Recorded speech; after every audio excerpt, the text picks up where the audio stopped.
Let's talk herd. I was just, I don't know why this popped into my head, but it's really interesting. A friend of mine has just, she showed me this podcast about grounding, but physical grounding. And that we just don't really tend to do that anymore unless we walk barefoot, like on soil or grass or something. We're like always separated by rubber and we don't, and so it's not grounding in the sense of meditation, although I think it's like connected, but just, electromagnetic grounding with the earth.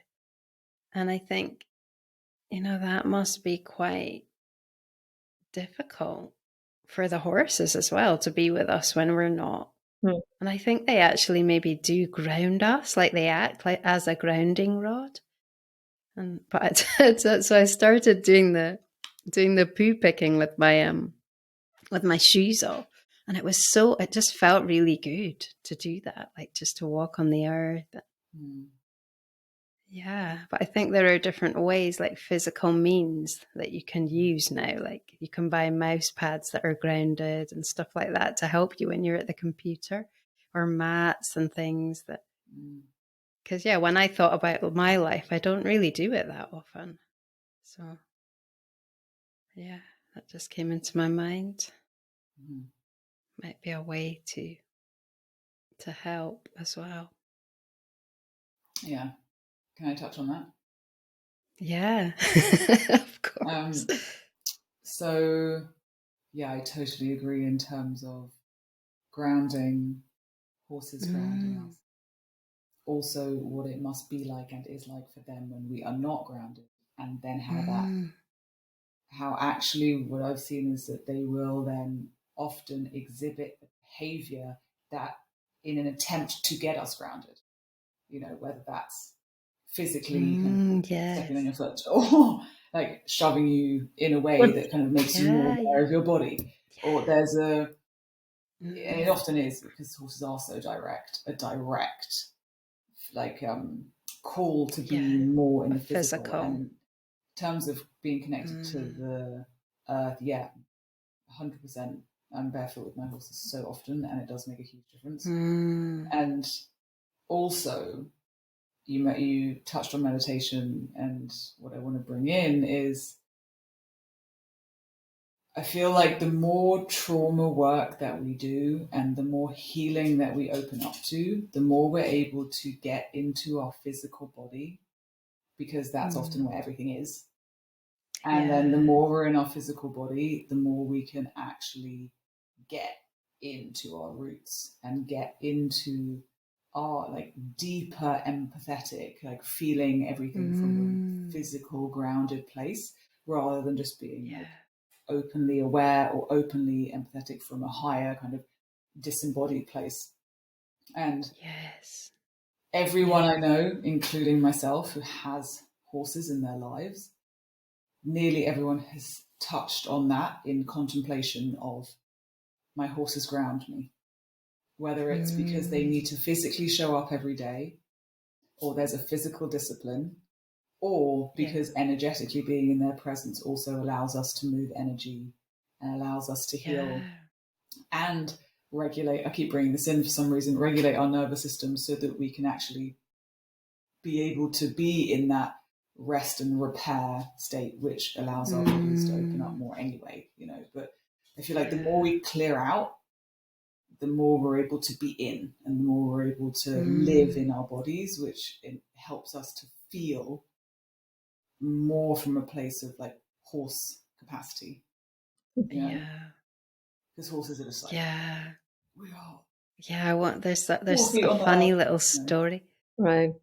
Yeah, that one time I was just practicing sitting like amongst the horses, and I had my jacket under me, and Karamba came up and she pulled the jacket. She wanted to pull it out from under me. She actually did pull it out because I sort of got up a little bit off the ground, and she pulled it out from under me, and she said, "You've got to sit on the ground." And it was just it was like you said, Dilara, it was like a physical thing, like just get rid of this. You don't need this.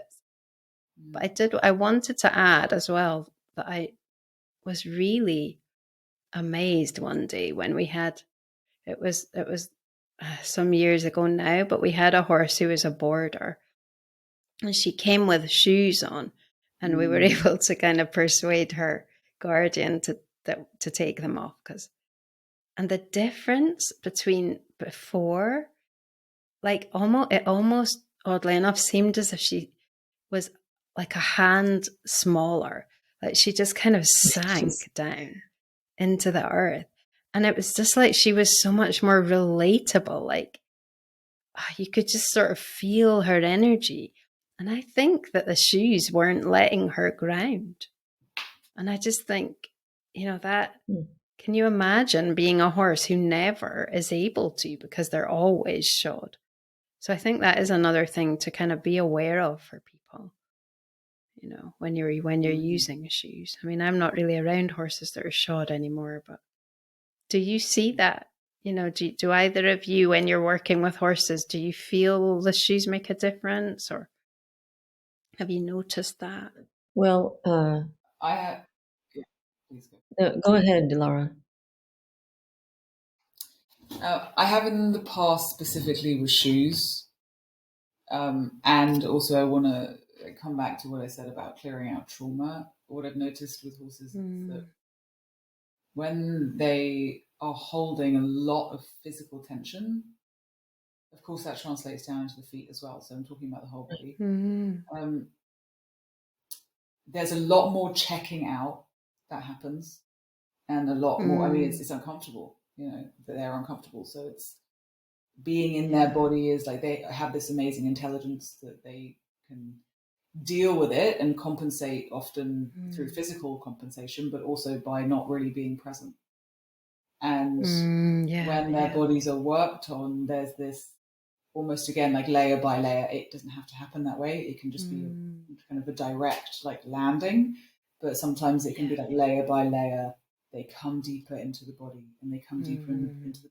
And then, of course, by virtue of the fact that the body is so connected to the earth and the energy from the earth, then there is a deeper grounding. And then I would say that's more my experience. I haven't seen it just isolated to taking shoes off and then them being more grounded. However, I mean, that completely makes sense. Yeah. And I imagine would absolutely be the case, because, I mean, the contact is everything. It's information that they receive as well. Yeah. I agree. What were you? Yeah. I agree with that. As far as that, I have not only noticed that difference with shod horses versus horses without shoes, but my perspective generally is formed from the nervous system, since I'm an animal chiropractor. And then with dreamweaving, I look at things from that body, mind, emotions, spirit perspective. And it's interesting because I would look at the shoes as one piece. And while I'm working, it's actually all of the pieces form together. I call it dreamweaving holographic health, because it really, each piece is that reflection of the whole. And it's when there's there's a resonance that occurs when all of the pieces fit together. And I just kind of work with things and pivot a little bit. And, the horse I'm working with will indicate, wait, I need, in some way I'll find an indication. No, just this one area could be changed, and it could harmonize the resonance, not only within that horse, but within the entire community that we're standing in. And it's a magical moment when that happens. And as you mentioned, I think it's important to be grounded, and being around horses is a physical activity. And when we're physically strong, I think that brings in safety as well. And we don't really have to bring in any of the past. It's just being in that moment, strong, grounded, and resonant with that particular moment, learning what we need to learn with one another, and just caring for each other. I think that just allows organic growth in a way that, I don't know, you can't really, it's palpable. You can't always, and you can see it. I mean, you can sense it with all 6 senses, not just 5, but 6. And it's really just a remarkable experience. With horses, it does seem to be magnified. I mean, if you felt that something like the shoes was an issue like that, would you bring that up with a guardian? Would you broach the subject? Or I would gently broach the subject, because it may depend on, I'm usually, when I'm brought in, it might be for a specific purpose, and I can only offer my opinion and then let go. If and I try to find as many options as possible. But I would broach that subject, but I would do it gently and in a way that how do I say, so that I can point out, if just as with people, if you're in shoes that change your biomechanics, I would probably approach it that way, so that they could understand through their own experience, and not just through their eyes looking at a horse from the outside in. Would you say it's changing, that there's more awareness of that in the horse industry? Yes. Yeah.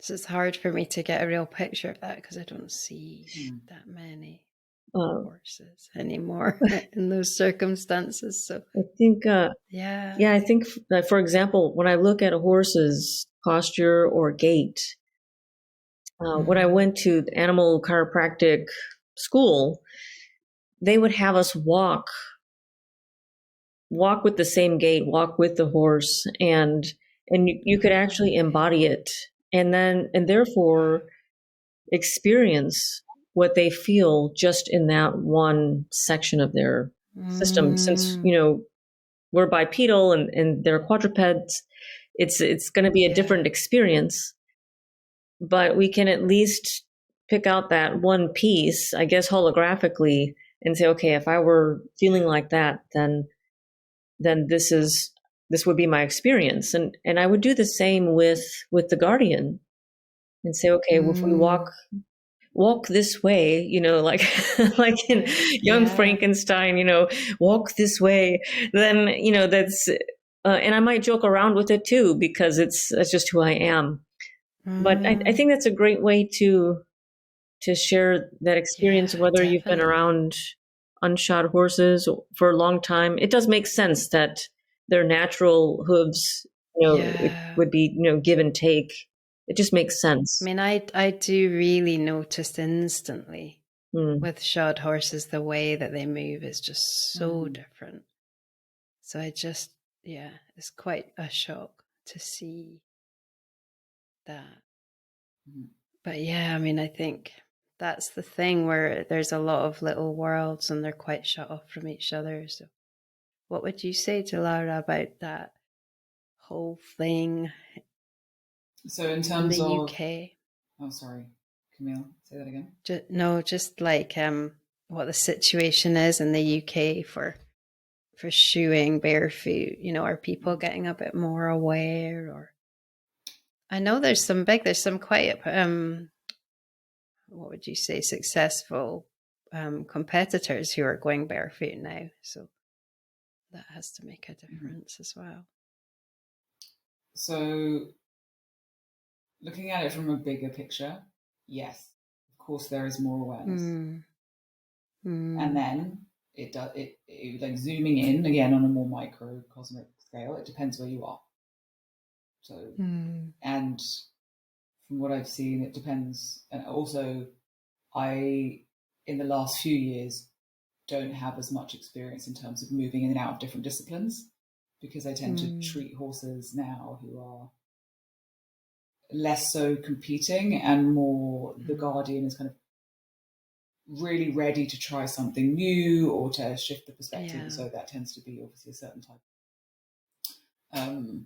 individual working with their horse in a certain way. But what I've seen is it depends on the discipline that you're in.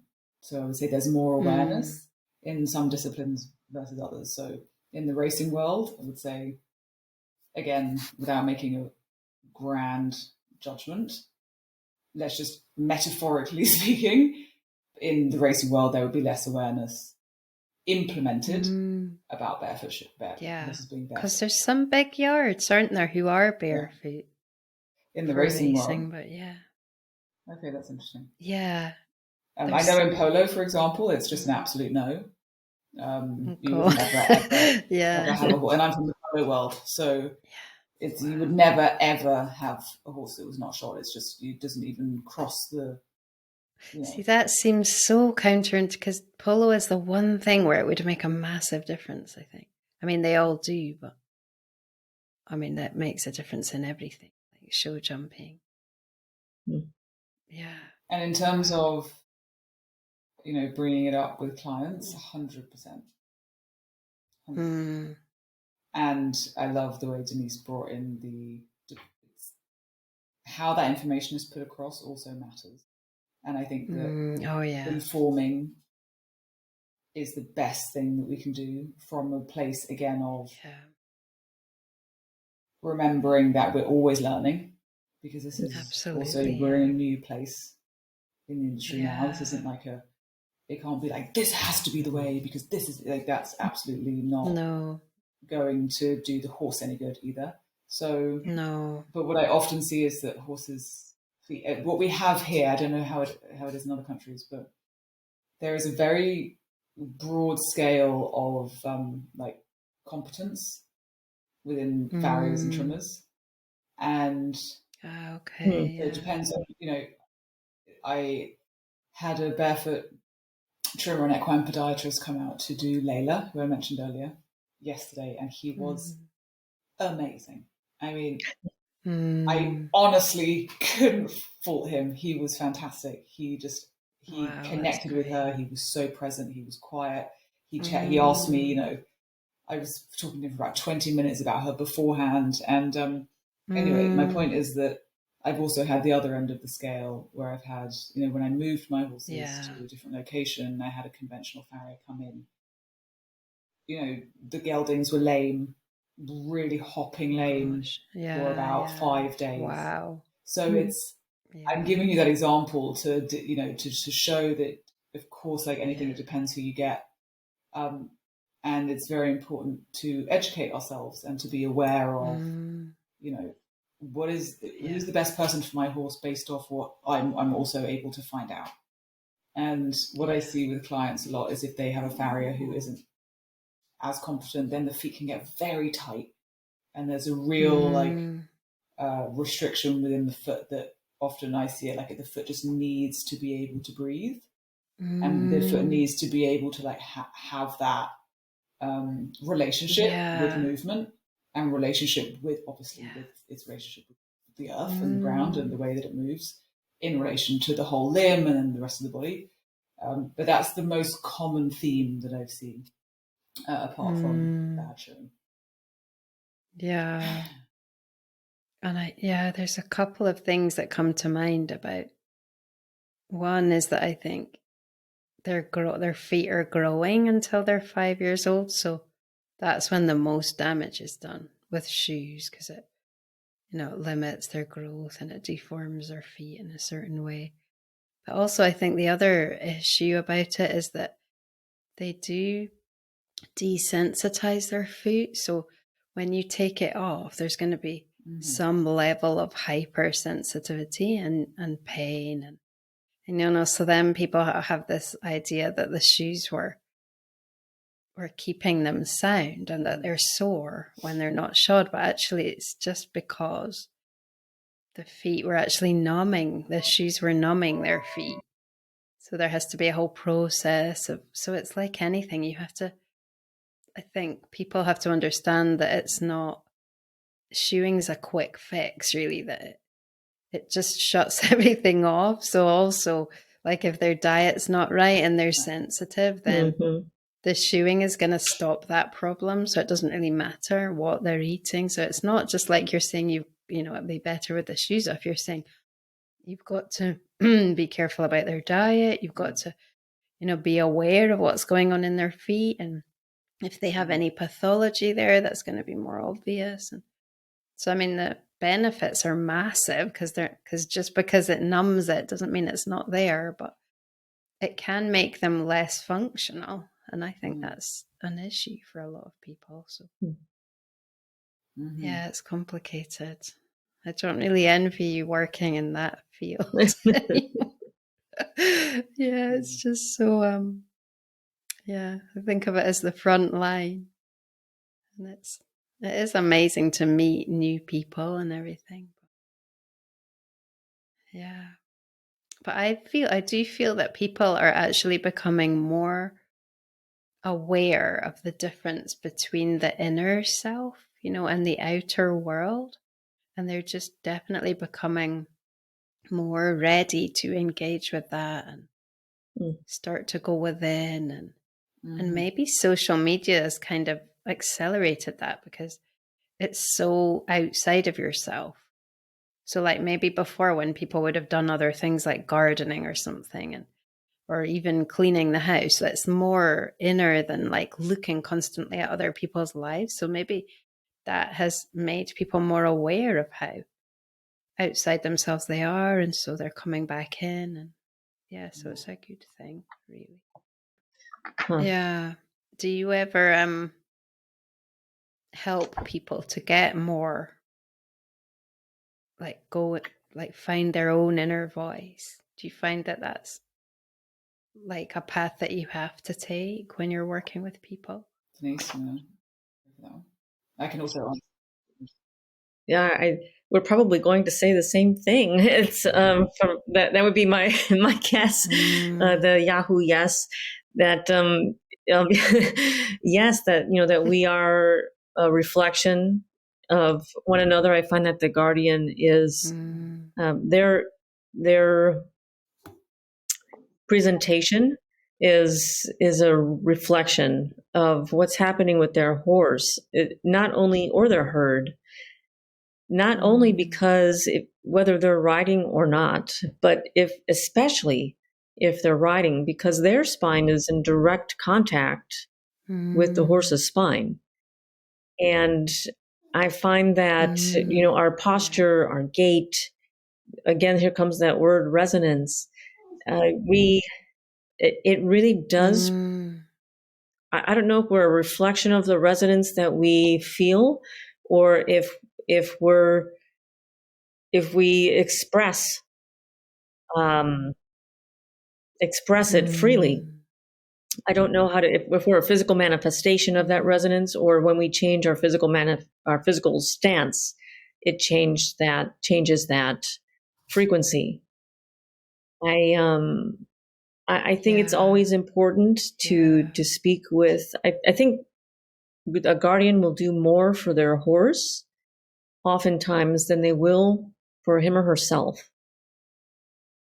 And I think that's one way that I really enjoy making a difference, because they can see this helps my horse or it does not help my horse. Maybe it will help me. And there's just a change and a shift that occurs by having that inner knowing and acknowledgement of kind of our responsibility to be, the best, kind of the highest frequency or the best being that we can be for the good of their horse or for the good of the herd. I think that makes a difference that definitely shows up in all of my work. Yeah, because it's so important that people feel it for themselves, because it doesn't, if you don't feel, especially with riding, I guess. Like, it's so powerful to feel. I mean, you can't just take someone else's instruction and it doesn't, mean anything to you. And So yeah, I also, have found that there are times that I'll actually work with the human, with the guardian, and I do a lot of non-force and low force adjustments, and it's fascinating to adjust the guardian and then watch the change occur in the horse. Yeah. And that's when people realize, I just saw that happen and I didn't believe it was possible. So And that's when the shift really occurs, and that they start to people start to realize, if they weren't aware of it in the first place, then they might say, that I is see so that. profound as well. That's so on so many levels. Like, they carry stuff for us, and Yes. like, just really quickly, because I know you wanted to say something, Dilara, but recently I was with someone, and the horse, she didn't want to move. That was what it was. And her guardian was just trying to make her. And I just got this kind of realization that her not wanting to move was so much bigger. It was almost like the kernel or the entire world of their relationship together. And this guardian has quite a profound separation in her from who she really is, like from being able to love, I think, from her childhood. So it was almost like this crazy, like, I thought I realized this horse understands that. And she doesn't want to move because she wants her to release all of that right now and just be able to be there for her.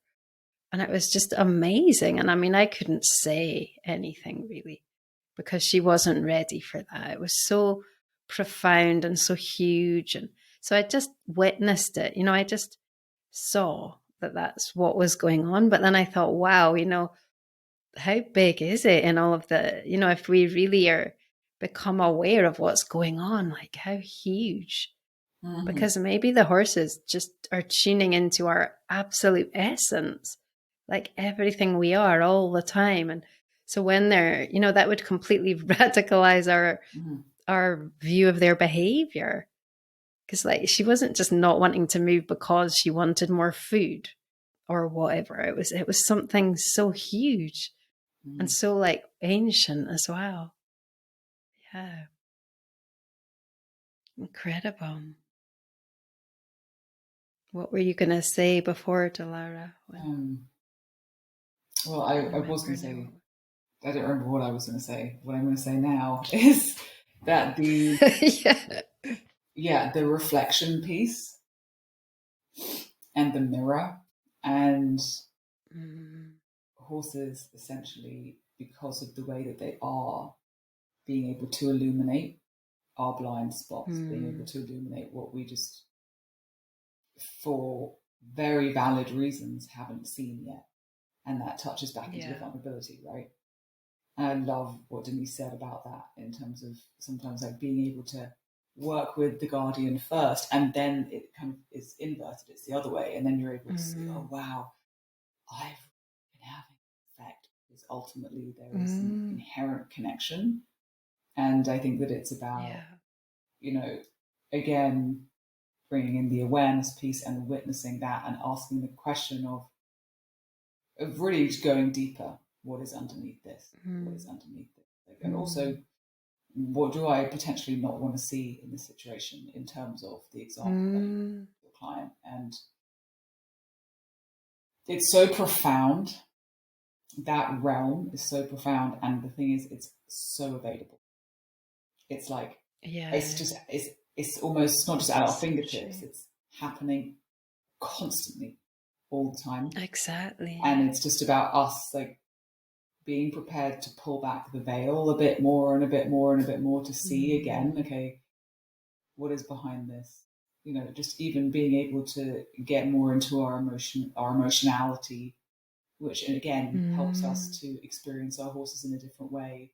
Seeing the mirror, like knowing that you're in a reflective relationship, like, and allowing the horses to help us illuminate things, or to illuminate things. So, in terms of your question about working with clients and helping people to find their voice, I also want to say, I wouldn't say it's me that helps them, but the situation in general, definitely, like, I like to always go off the information that's there. So the information that's presented in a session, from the guardian, from the horse, and also from my own like perspective, that in and of itself is like this very sacred container where there is a voice that needs to be heard, and there is, and I mean that also like symbolically, whether there's a part of the guardian that is present and needs to be heard and witnessed, and it's being reflected in the horse, or whether it's the other way around. And what was I going to say on that? I can't remember now. But yeah, allowing that voice to be heard, and also remembering that I think for a lot of people, that inward reflection, again, it's a step-by-step process. That's what I was going to say, is that process that happens in a session is also very much based off my own process with my horses. So it depends on how deep am I prepared to go as a woman, and as a horse guardian, where am I going in my journey, and how much am I listening, and where's my voice at? And then being able to bring that to somebody else and just hold space and share and observe the information. And that's exactly what you just described with your client, and then that piece of going deeper. Like we do need to be prepared to go underneath the surface, because that's where the horses operate. Oh, it's so wonderful, because it just, like, in my mind, I came back to the beginning, when I shared with you this perspective of the horses, that what if you were to heal your perspective, and I didn't know where acknowledging things that are there that are blocking, where that comes into that. But I think it's just what you say. It's like things have to, there are things that need to be heard, but when they're heard, they do heal, they dissolve, they're just gone. So yeah, it's like that. In a way, that's the answer, isn't it? As we do that, as we hear all the different layers of whatever's there, then they're no longer a veil or a layer or an issue, and that kind of inner, just healed state comes through. So yeah, I suppose maybe if you are someone who is healed to that extent where you have nothing that hasn't been heard in you, then you can see that in others, and that's the ultimate healing, I suppose. And we're all kind of on that track, aren't we? Like going through our own layers. Yeah, and incorporating more of who we are into the space that we are inhabiting, which is our body, our psyche, our emotions. And so whether it's we get to a healed state, or whether it's just we bring in more parts of us online and we incorporate more of who we are, because ultimately something can happen tomorrow, and that something might completely take us to another level, because we haven't been aware of it before. And that allowing ourselves to be surprised as well in our healing, I think is also humbling, right? And it's important, because we don't know what's around the corner. And I've spoken to quite a few people who have mentioned, I've healed this element of my past or my story. And I truly believe that's possible, of course. And the way that we really are able to see that reflected back to us is when our behavior naturally changes so much that, or for example, the trigger isn't there, or with horses, the horses start behaving completely differently. And so there's that immediate reflection. And at the same time, the beauty is that, again, coming back to not knowing, tomorrow another layer could come up. It doesn't mean you haven't healed that and gone on that journey and integrated, but it's just you're ready for more. So true. Exactly. I think that's really clear in these therapies that we're talking about that we use, like the way that you have that. It's almost like you're dealing with stuff, and it's like, I always think of it as a bit like a food mixer. Everything's up in the air and then it settles, but when it settles, it finds this new like picture that you then kind of, listen to, and yes, but every time it's clearer, every time it's a bit, there's more kind of the truth coming through. Yeah. And those surprises are almost always fun. I mean, there's something good that comes out of the other end of that surprise. If we, like you said, change that perspective and keep ourselves open and grounded. Yeah, see the opportunity. Yeah. Yes. And that comes through vulnerability, definitely. Yeah. Yes. That germination state, that's what it feels. Yeah. Yeah. Oh, this has been really, really cool. I've really enjoyed it. I think we've kind of, it felt like we really opened like a space for new ideas. And so thank you very much. Thank you, Camille. Yes.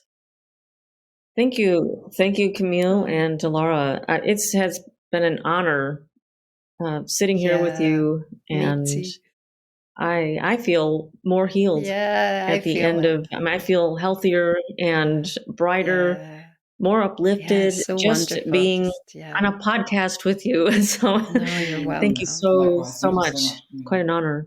And Denise, it's amazing to be in your presence. Wow. I feel very, completely echoing what you said.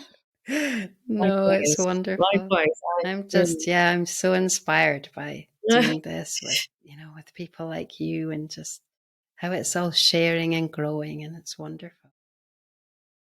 Yeah, and we should thank the horses as well for being with us. And absolutely, igniting Oh, they're so wonderful. Whenever I kind of think, what can we talk about? I always ask them, and it's just like, they're great conversationalists.